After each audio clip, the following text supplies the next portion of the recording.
Speaking of back, pal, I want to talk about Chris Jericho. As I said, Jericho stands out like a sore thumb on Revolution. I was watching the show, and it's like Jericho just doesn't fit with this product. He's like a 54-year-old egomaniac who thinks everyone still wants to see him and doesn't understand that he either needs to take a completely backseat role to the point where he's like helping backstage, or he needs to leave.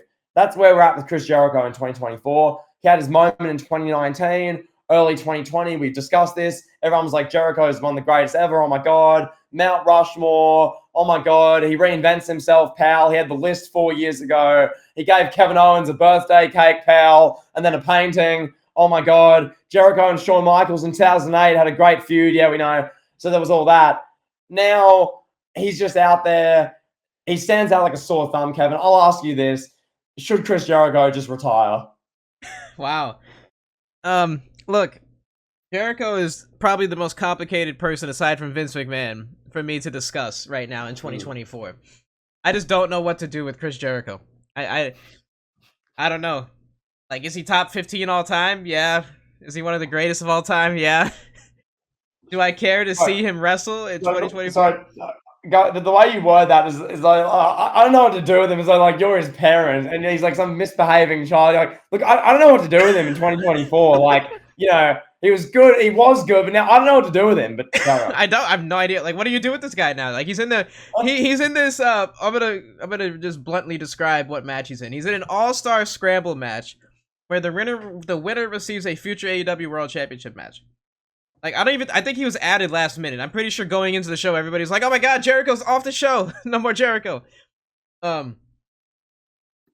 Essentially with Jericho, though, I'll say this is the best way to describe it. It's gotten to the point where the biggest diehard of all the diehards and the nicest people in the media that say the nicest stuff about everything going on in wrestling are tired of Chris Jericho. Like, they're just like, bro, if we get Jericho versus Swerve Strickland and Jericho kills Swerve Strickland's momentum, like, I'm gonna be done with watching wrestling. Like, it's hitting that point now. Yeah. Where, like, the Jericho feud is just, like, a distraction. It's a downgrade. At this point, if you're like, hey, we're putting you in a program with Jericho Kid, like with Adam Cole, like, oh, God. So he's in this match. It's Wardlow, Jericho, Powerhouse Hobbs, Lance Archer, Hook, Brian Cage, Magnus, and Dante Martin. These are the guys. This is the future crop talent, pal, that's going for the AEW World Championship. I'm going to bluntly describe everyone here in this match. Wardlow, the guy that won it, peaked in 2022 when he buried MJF at Double or Nothing, and then AEW did absolutely nothing with him for the preceding 18 months. He comes out a few weeks ago, cuts a shoot promo on the backstage environment in AEW, and now he's given a title shot. Okay, whatever. Like, why didn't you do anything with him after he beat MJF, the biggest star in the company? Like, in 30 seconds at Double or Nothing, the biggest show of the year? I digress. So now he's just #1 contender and is going to get his match with Samoa Joe on a random Dynamite or Collision and lose. And okay, cool, waste of a pay-per-view spot. This match, in theory, should mean something. Like, this should be, like, you know, like, the next big challenger wins this match, and then we get the Double or Nothing main event here. You know, like imagine this. You have somebody win. I don't even know a name. Let's say for all intents and purposes, right? You do Hangman Page, Samoa Joe 1-on-1 in the main event. You have Swerve Strickland in the scramble match. Swerve Strickland wins the scramble match. He confronts Samoa Joe after Samoa Joe beats Hangman Page. And that's like the big moment that we take away from the main event scene is Swerve and Samoa Joe confronting each other. Yeah. That I'm just throwing this off the top of my head. That makes lots of sense. Go on. Yes, instead we got Chris Jericho here in this match, who's 54. Who was AEW champion, the inaugural AEW champion, who had his momentum killed when Orange Cassidy put him in orange juice and gave him an orange juice bath. Okay. And then AEW copyright struck my channel for talking about it. Anyway, carry on. Yeah, exactly. The copyright striking people. So Jericho's momentum's dead. Like, nobody's listening to this podcast. He's not doing celebrity appearances like he was. Like, when he was in WWE, he was doing celebrity appearances. He was in The Masked Singer. He was hosting game shows. Now he sacrificed all that celebrity mainstream mass appeal to just make it $10 million and hang out with Tony Khan and hang out with strippers and drink and do coke with him.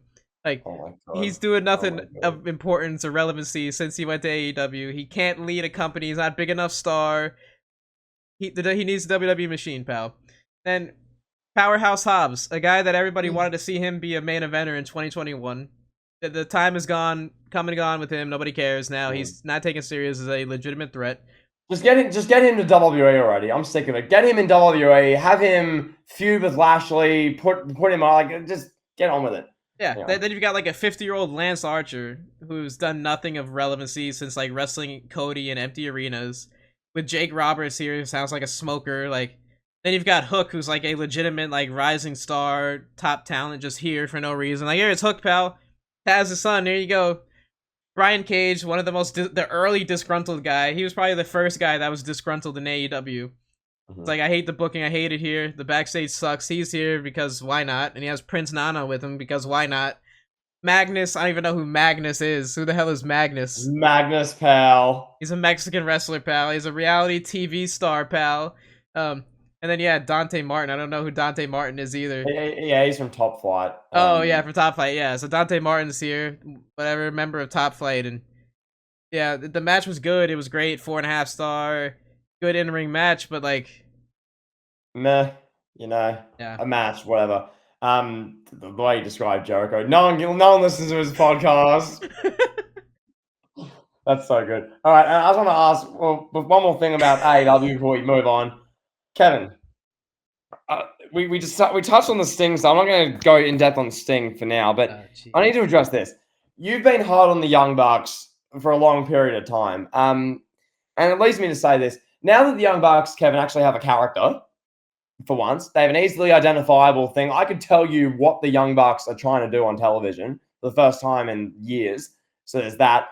They have a character. They've brought in Okada, pal, the Rainmaker, as a heel. It's a storyline that makes sense. The Young Bucks are involved in the legendary retirement of the great Steve Sting Borden, pal, at 64. I'll ask you this. Kevin, do you once and for all apologize to the Young Bucks, Nicholas and Matt Jackson? No. Why would I apologize to them? For what? Well, Kevin, you've as I've explained, you made it known. You're like, bro, these guys are clowns who drove Philip Jack Brooks out of AEW. They're unprofessional idiots. They're parodies of wrestlers. Yep. I don't respect them in that regard. You're not into their stuff.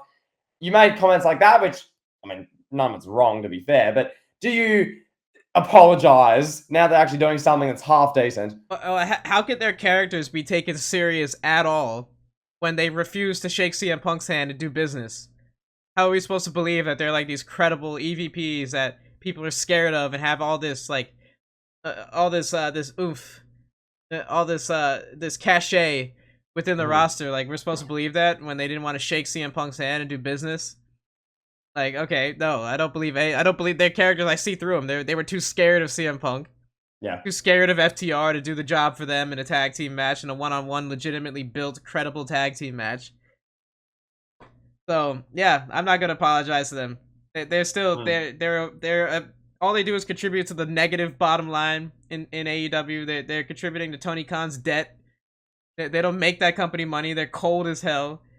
They peaked in 2018 and 2017 when they were selling t-shirts at Hot Topic and they were invading Raw with Cody, and people in the crowd in LA were like, hey, that's Dusty Rhodes' son. I don't know who those other two jerks are that are there with him. Like, oh no. Yeah. Well, what do they add? What do they add? What do they add to the green of AEW, pal? Do they help them at all? They're not selling merchandise like they once were. Their storylines suck. Their matches aren't that great anymore. They're formulaic. They're one-dimensional. Like, I mean, so what am I apologizing for here? Okay, all right, here. I guess we're looking at it like this, right? They had a halfway decent match with Steve Borden and Darby Allin. Darby Allin went against CM Punk's wishes and used real-life glass, shoot glass. Got Phil Brooks shoot mad at home. Phil Brooks is sitting with his triceps in a stint. And he's like yelling at the TV. He's yelling at AJ. He's like, I can't believe this guy using shoot glass on pay-per-view. That's not how we do it in pro wrestling. Oh no. Like, so what are we apologizing for here, pal? Wow. Wow. I'll say my one gripe at the Young Bucks at the moment, which is much more low key than your one. That was a blistering tirade. I just say their delivery and promos needs to improve. Like they've got Garbage. like their delivery's worse than Seth Rollins's, and after Seth Rollins did the diarrhea Dwayne line, like that's a big issue. I was watching, for instance, the segment they did on Dynamite this past week where they're cutting the promo, being like, "We have 2 announcements to make," and Matt Jackson's like, "The first one is about Hangman Page. Hey, Hangman beat up on 2 AEW officials. We don't like playing politics. Hangman, you're fine, suspended, you're out of the elite, hey, or whatever." And it's like, okay. It's like the delivery is like as bad as like if Tony Khan was cutting promos. Like it's just not good. But what they're doing, they're setting up actually sort of matches for the long term now. They're setting up some big Okada matches, pal. Okada Omega, pal. 2024, 2025. Kenny Omega's nearly died. Okada's had 12 years of landing on his neck in New Japan. They're here. They're ready to go. Apparently, Okada's only 36, which was a surprise. I thought Okada was like 40. So Okada's younger than Cody, Rollins, Roman, all those guys, even though Okada's obviously been like the guy in New Japan for like last 12 years. So there's that. Cool. They're setting up pal, Hangman and Omega versus the Young Bucks again, pal, I guess. I think that's what they're doing. The Young Bucks, pal. I don't know. We'll see. But yeah, what a rant. What a rant, pal. That's pulsating. All right, pal. So now, talk to me about LA Knight, pal. Talk to me. Yeah. So, Kevin, I opened up Facebook the other day, right? And I'm not even a part of any like wrestling groups because I guess, every social media tracks you and every social media knows everything about you. So obviously they know I'm into wrestling. Then I was in Perth, whatever.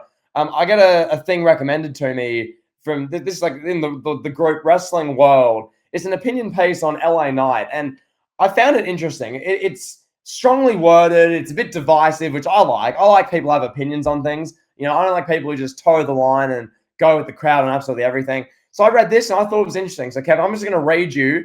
This is what this person, Dubay, where's my car? So this is the user. I'm going to read you this. Okay, you ready?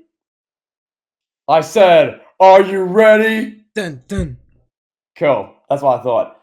In case you haven't noticed, LA Knight is being buried by creative and it's on purpose. Oh, this happens when you become as popular as he did and become more popular than the champion. When it wasn't a part of the plan and you did it without support from the owner and those in power behind the scenes. So that's the first part. We can discuss that in a moment. Then this person goes, which seems off kilter, a very blunt, abrasive, blistering statement. Jey Uso is the ultimate writer's puppet. Okay. And Cody is an obedient, do it for the boss politician. He'll say on the mic during he might be right. He might be right about one thing there. That might be the only thing he got right in this whole statement so far. Yeah. He'll say on the mic during his promo that Roman Reigns is the greatest champion of all time, at least a couple more times before WrestleMania. Yes. Sorry if I come off negative, but someone needs to say it. I was enjoying 2023 until late last year. This year's main event is my least favorite main event and storyline going into any WrestleMania that I remember. Clearly wasn't watching going into WrestleMania 29, that's for sure. Or WrestleMania 32, or WrestleMania 34, or WrestleMania 35. Even, 36 was in COVID, whatever. Yeah, anyway. And it's unfortunately taking place in my home city. As a real fan of LA Knight, I hope he becomes a champion somewhere. He's got that natural it factor that connects with the audience, and they hold him back because he's a threat to the top guy. And now the top guy he's referring to is Roman Reigns? Yes. Okay. So, this is kind of like, essentially what I'm hearing is the Zack Ryder argument that we'd hear in 2010. Oh, the crowd in New York chanted for Zack Ryder. He's a bigger star than Cena and The Rock. Like, it's just delusional, Like, let's be real. LA Knight's a great wrestler and a legitimate upper mid-card main event guy. He's just not a bigger star than Cody, Roman, Punk, McIntyre, all those guys. And he hasn't been around long enough. Like, he doesn't have a big enough resume where you could just put him out there with The Rock. and have The Rock call out LA Knight like, "Oh, I want to wrestle you, pal." Just not there yet. But You're at Royal Rumble. yep. I was at Elimination Chamber. And so we both vividly lived this in person, being there recently. I'll speak to the Elimination Chamber experience. You can speak to the Rumble experience. Obviously, everyone with LA Knight loves saying, yeah. Yeah. Everyone loves doing that. Elsewhere, I mean, during the men's chamber match, you know, he was one of the guys who came out. Cool. But it wasn't like, oh my God, it's LA Knight. This is like the main event star. There wasn't that same feeling. He's a really good mid-card, upper mid-card act. He's an over guy, and that's what you need. You need over mid-carders with big main eventers for wrestling to be in a good place. LA Knight's an over mid-carder. It's like in the Attitude Era. The New Age Outlaws they were really over. They had some chants that the crowd loved. The crowd would be behind them. Billy Gunn didn't need to be beating Stone Cold and beating The Rock at every pay-per-view. Right. No. Like, there's a seeding, and yes, I get it. This isn't a clear LA Knight fan, obviously. LA Knight's being hard done by. No, he isn't. LA Knight, the person he's like 42. He's in his early 40s. He was released from yada yada. He's his whole story. Most will know LA Knight's story. The fact of the matter is, he's one of the top merch guys in WWE. He had a great 2023. He's an over talent. He's getting paid millions to travel the world, do his catchphrases, say yeah. Stop making it seem like he's a victim. Because the fact of the matter is, he isn't. LA Knight has had a great career going in the past year. He'll continue to. He'll march into WrestleMania. He'll have his good run. He'll be over on SmackDown, over on Raw, wherever he is. People say LA Knight, yeah, but he shouldn't be the face of the company. That's not LA Knight. He's a fun nostalgia act. I was talking to this guy on the plane on the way to Perth about LA Knight, and he's like, yeah, I watched the Attitude Era. He's a fun nostalgia act. That's LA Knight. He's not the guy, the face. You're not really going to put LA Knight on Jimmy Kimmel, Jimmy Fallon every week. Like, that's just not him. He's not going to wear a suit and present the company like that. Is what it is. He's not there. Maybe if he was like 30 right now, like 32, 33, then yeah, he could be that guy. Just the gimmick, and is it sustainable? But his age, like realistically, like he still needs, like, he's in the early stages of his like WWE main event career. He still needs to develop for like at least another year or two. It's not like he's a great in-ring performer like AJ Styles was. When AJ Styles comes in at 39 or whatever old he was when he debuts, and he just shoots up to the top of the card, it's like, you got to use this guy right now. Have to capitalize on him. No, like, he's not that great of a performer. Like, he's like you said, a fun nostalgia act like the New Age Outlaws. And I was there at the Royal Rumble, and there's a few guys that have the cachet, that have the aura, that everybody's up like with their cell phones out, everybody's cheering, everybody's like, this is must-see entrance. That's in order from like the beginning of the show to the end. Bianca Belair, Roman Reigns, Logan Paul, Randy Orton, CM Punk, and Cody. Yes, I knew I was forgetting one. And Cody, and that's about it. Yes. That's about it. Like, there's nobody. Like, a lot of people don't really have that aura. It just is what it is. That's what makes the top stars the top stars. That unspeakable thing that you just can't put a finger on. Like, you're talking to a casual fan. Like, the casual fans go look at LA Knight like, okay, pretty jacked, pretty good shape. But one, like when my girl was there, when she's watching the Fatal 4-Way match, the first thing she says, that guy looks old. Like, how old is that guy? Like, it's obvious. Like, you can't really hide that he's 42. He doesn't have the genetics like a Roman Reigns, like a Bobby Lashley, where they just don't age. Roman still looks like he did 10 years ago. You know what I mean? Yeah. And then the other thing is like, oh, he's not as athletic. Like, she's watching and she's like, he really can't keep up with like Randy Orton and Roman and these guys. Like, it's just the eye test, Yeah. And that's the thing that these people don't really get. These people that are like in their basements all day long watching New Japan and Ring of Honor, like, they don't get it. Like, that's just what makes a star, that casual perspective. Yeah, so just one more thing on Knight before we move on. You touched on that, like the intangible feel sort of thing. I love that you mentioned that with your girlfriend in the Rumble. That was pretty much my experience as well. During those men's chamber entrances, the vibe for Logan Paul was like, oh my god, it's Logan Paul. I've got to record. Like this is Logan Paul. LA Knight, his music hits, and then everyone's like, yeah, yeah, and then he sort of walked out, and then he wrestled, like, and people were yelling, yeah. But there wasn't that same like, oh my god, I've got to record, I've got to capture this moment. Like there wasn't that, and as you say, there's like levels to it. You maybe have to experience it live to really understand that. I don't know, but like it's like a feeling thing. So Kevin, that being said, speaking of Logan Paul, no, it's a thing. Yeah, it's like my girl's never seen wrestling before, and Randy Orton's music hits, and she's like, oh my god, you got to record this. Like everybody else is just like, it's just like one of those things. Like, oh my god, Randy Orton's here, pal. Like it's just you can't teach that.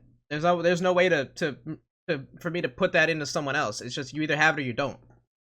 Yeah, and yeah, absolutely. I mean, we touched on a lot of this in our Elimination Chamber show, my live experience. Like, there's more than that there. Anyway, moving on. I mentioned Logan Paul just then. We're going to cover this off, and then we're going to get to Around the World, pal. You predicted this. Yes. You called this, I believe it was last, I don't know the exact date. I'd love to have a date for you. That would make me seem really organized, but it was about a year ago. It was a long time ago. You were in a prediction. We're like, yeah, like we're going to get to a stage where you're going to have PLE events with Prime logos like in the ring. That's what's going to happen. You called that, and now it's happening. They announced this on SmackDown. Logan Paul's like, yeah, as the WWE PLEs going forward, there's going to be a Prime logo as like the main ring sponsor for the show and just generally like the PLEs themselves. Kevin, this is your moment, as Keith Lee when he was in WWE NXT would do. Bask in your glory, pal. You are limitless, pal. You're in better shape than Keith Lee. Bask in your glory, pal. How many things have I gotten right so far? Like I was right that The Rock coming out on New Year's Day saying I'm gonna eat at the head of the table would lead to nothing. Like what is that? What has that done? Has that even been referenced? Like, is Paul Heyman like, hey, by the way, Roman, The Rock said he's coming for your seat at New Year's. Like, did you not see the show? Like, no, we haven't. That just happened. He insulted Jinder Mahal. Whatever. I predicted something else too. What was it? Oh, it's on the tip of my tongue. It's on the tip of my tongue. It was the TKO, the UFC fighters. I predicted that. We'll have UFC fighters. Jokingly, I was like, oh, we'll have UFC fighters steroided out, calling out the UFC fighters in the middle of Raw. Like, what's going on? Now here we are. Prime is now, like, people are like so upset about this. Like, whatever. We got a Prime bottle in the middle of the ring. Who cares? Logan Paul is one of WWE's biggest stars, biggest assets. Like, of course, Nick Khan's gonna give him the bag to promote his product. Like, it just makes sense. It makes too much sense for it not to happen. Yeah. I want to say this about Logan Paul at KSI. Now, I work in the grocery industry. And these guys, bro, what they are doing with Prime is unlike anything I've ever seen before. Like, they're forcing in Prime to grocery stores all across America. They just have the money to do it. They have the funds and the resources. Literally, like, they're in Florida, at least, they're distributed by a beer company. So they come on a truck. Like, you get all this beer, like Corona, Modelo, all this. Then there's like 3 pallets of Prime that show up at these grocery stores. They're just like, hey, figure it out, do something with it. You got to put them out. Like, Logan Paul is paying us to have this here, so like and then that fudges the numbers. We're like, oh, it's the #1 selling sports drink, pal. Like, the sponsorship has been shameless, the plugging has been shameless, and the product isn't even that good. Like, it's really not. It's really not good. Yeah, it's not that good, and it's everywhere. It's like, it's at every grocery store in America, every Walmart, every Target, just there, just Prime, Alice of Prime everywhere. It's in gyms. Every single gym I've been to has Prime in the cooler. Every gas station has like Prime, like Prime displays. Like, right when you walk in, there's like 10 cases of Prime stacked out. Big like Logan Paul KSI cardboard cutout, Prime cutout, merchandise everywhere. I literally have not seen anything like this. Like, I missed the Red Bull craze when Red Bull was like just popping off. I missed that. It's unbelievable, bro. The UFC, like I said, WWE now has got it as a sponsorship. How long until like the MLB has Prime all over its commercials, and it's like, oh, Prime's the official drink of MLB. Yeah. All this for a product that isn't even that good. I don't understand. I haven't had one in like a year. I tried it when it came out. I haven't tried it since. Well, I tried the strawberry watermelon flavor, so the pink one. Which, that's the best one. Yeah. Well, that's just that one's literally just like a shameless like sugar drink. Like that's literally it's like sweet. Tastes like So candy. yeah, because like my issue with the prime flavors before strawberry watermelon is like all like especially like the first set they brought out like the 5 of them and subsequent ones like ice pop and all those like meta moon and all that. It's like that like there's supposed to be a certain flavor, but because of there's so much artificial sweetener and everything that goes in there, it all tastes the same anyway. Like even if it's supposed to be blue raspberry, it just tastes like the sweetener that's in every prime drink. That's my experience. Yeah. So when I had strawberry watermelon, it was just sweet generally. The sweetness that it was trying to taste like of strawberry watermelon, it just tasted like usual primes. I thought that worked, like that blended together better. When like it's orange flavor, pal, and so you try and taste orange, but it just tastes like artificial sweeteners. And it's like, well, this doesn't even taste like orange. This just tastes like every other prime flavor. So it's like, Basically, I don't know. yeah. It's not even a good product. It's literally everywhere. I can attest to what you're saying. I'm on the other side of the world. I'm literally a 25-hour flight away from where you are. But on the other side of the world, it's the exact same thing. Every petrol station, every 7-Eleven, every service station, you go to, for us, pal, it's Woolworths, it's Coles, it's Superbarn, it's IGA, it's every like food shopping place. There's primes there. You know, they're next to the Powerades, the Gatorades. Everyone just goes to the prime because it's more eye-catching because it looks like it's better, like it looks cooler, like the bottle than the Gatorade bottles. It just does. So it's unbelievable. In Perth, it was the same thing. I was at a random IGA in like Burstwood, Perth, pal, 5 minutes from up the stadium, and it's just prime all up the wall. Here's Logan Paul, the bottle of prime. I'm like, what is going on? Like, this is nuts. So it's mental. The only thing I can compare, well, I can't even compare it to this, but at a petrol station, there's like Mr. Beast bar. I saw that's been a thing for the last like year. I'm like, oh, it's Mr. Beast, pal. But then there's primes like all up the wall. It's like, oh, okay, prime. So